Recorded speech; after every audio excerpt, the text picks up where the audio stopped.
Peshawar high court ने साबिक खातून अव्वल बुशरा बीबी की हिफाजती जमानत और मुकदमात की तफसील फराहमी की दरखास्त पर समाअत का तहरीरी हुक्मनामा जारी कर दिया। पेशावर हाई कोर्ट ने बुशरा बीबी को हिफाजती जमानत देकर 18 नवंबर तक गिरफ्तार न करने का हुक्म दिया। अदालत ने बुशरा बीबी के खिलाफ मुकदमात की तफसीलात 14 रोज में तलब कर ली। तहरीरी हुक्मनामे में कहा गया है कि बुशरा बीबी के खिलाफ मुकदमात की तफसील जमा कराई जाए। वकला दायर इख्तियार पर मावनत करें कि ये दरखास्त हम सुन सकते हैं या नहीं।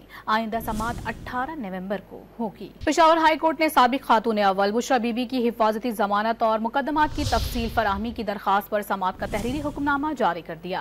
पेशावर हाई कोर्ट ने बुशरा बीबी को हिफाजती जमानत देकर 18 नवंबर तक गिरफ्तार न करने का हुक्म दिया। अदालत ने बुशरा बीबी के खिलाफ मुकदमात की तफसीलात 14 रोज में तलब कर ली।